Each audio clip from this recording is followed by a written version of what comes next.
Okay, so we did our initial profile grind over at the 2x72 grinder, and it it should be the general outline, the general profile that they're gonna end up with now.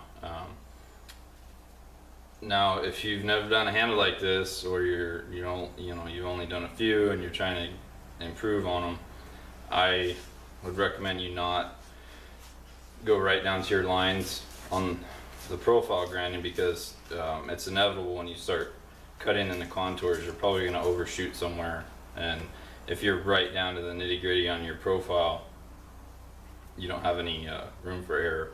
But at this point, the one really important thing to look for is to keep an eye on the silhouette and make sure that the silhouette is right, and that that our width at the front of the handle is approaching the same width as what our ricasso is, so that those two lines visually flow together. Because this, in my opinion, if they don't, if this is a lot wider, and definitely if it's narrower than the width of this ricasso, it completely stops your eye right there, and it will kill the flow of the knife. So obviously you take a look at stuff it shows. Not everybody feels the same as me, but that's just my feeling on it. This is a good time to be double checking your silhouette. I'm doing it outside right now, so you actually got nice weather here in Washington in early September. But a good way to do it in your shop is just to direct it up towards one of your overhead shop lights. But it's hard for me to position this correctly for the camera here, but the thing that I'm trying to emphasize is that you need to keep an eye on all these lines flowing together, and checking the silhouette is a really good way to make sure that you're on track with that. I think if more makers would embrace this idea, and not only embrace it, but follow through with, stopping every once in a while to check this, you'd see a lot more knives that had a more natural looking flow to them. So that's just my opinion. It looks a little awkward here because I got the camera pointed at the sky and I'm trying to figure out how to position it, but I think you get the general idea that things just sort of flow from one side to the other. And if this was, you could have this exact same handle shape, but if it was canted up so the ass end was up way too high, it would just look goofy. So we want to avoid that kind of stuff. So the next thing to do at this point is to start shaping the overall sides of this handle and get our final shape in here. And we could just stay at the grinder and start hogging this off, but something that I came up with quite a few years ago that has helped me tremendously is putting a layout line down the center of this. And so this is where the surface gauge with the little adapter I made to hold the pencil, this is where this comes in. If you follow my work at all, you know that I surface grind the ricasso. I surface grind these two sides, so these sides are flat and parallel, and they are the foundation of this whole knife. So if we were to go to the very center of this thickness right here, that would be the center line down the length of this knife, which just happens to be the cutting edge. So if we did everything right, our cutting edge will be dead nuts in the center of this thickness right here. And so instead of just going over and hogging away at this, I've found that it's much easier to have a reference line down the center of our handle, because everything is going to be based off that center line. Everything should be symmetrical off that. Our taper in the front, our swell in the middle, our recesses down around the end, the teardrop shape on the ass end, that's all going to be based off this center line.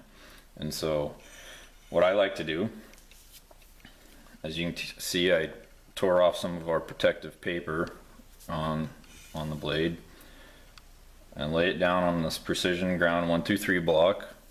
I've got a post-it note down there to protect the blade. Hold it down with my fingers, and then if we did everything right and our cutting edge is in the center, then we can adjust this with this fine adjustment screw until we get the end of that graphite right in line with our cutting edge. So here you can see, if we slide our surface gauge around, the tip of our graphite mechanical pencil is right in line with our cutting edge. So the height of this pencil off of our granite surface plate is exactly in the center line of this knife. So now that we have that set and determined, we can hold this down by the ricasso, and then we just drag our surface gauge with our pencil around the profile of our handle,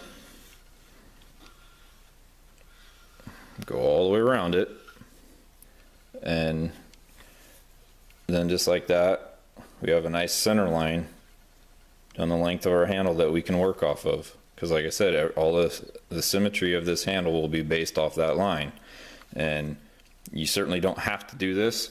It's something that I came up with quite a few years ago just to help me. It gives me one extra reference line, and to me it just makes things easier. And as you could see, it's very easy to do, very painless, and it's very quick. And so I think it's too simple and too beneficial not to do that. To me, it just makes sense to throw that on there.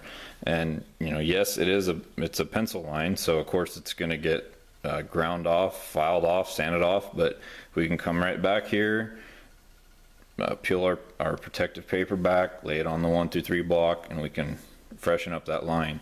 And you can do that throughout the entire shaping process. I do recommend, if you're gonna do this with the G10, we could do this with one of the ones with the Sharpie installed, and the marker will wipe off with acetone. If you're gonna be doing this with a wood handle, especially a blonde wood like maple or box elder burl, I highly recommend you stick with the graphite pencil and not the Sharpies, because the ink in the Sharpie will bleed into the wood fairly deep, and then you're gonna have to grind it out, so you don't want to do that. But for the G10 you could use a marker, but I just usually use the pencil for the center line, because then once it's set for that center, that height, I can just come back and freshen up that line whenever I need to.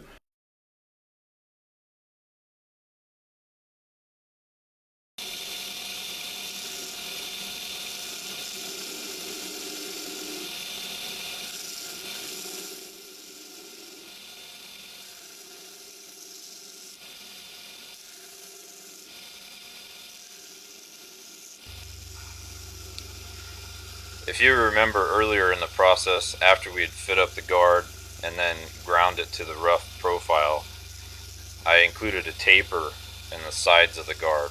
And so if you notice at this point, I am simply knocking off the excess handle material and taking it down flush with that taper, which is effectively extending that taper into the handle.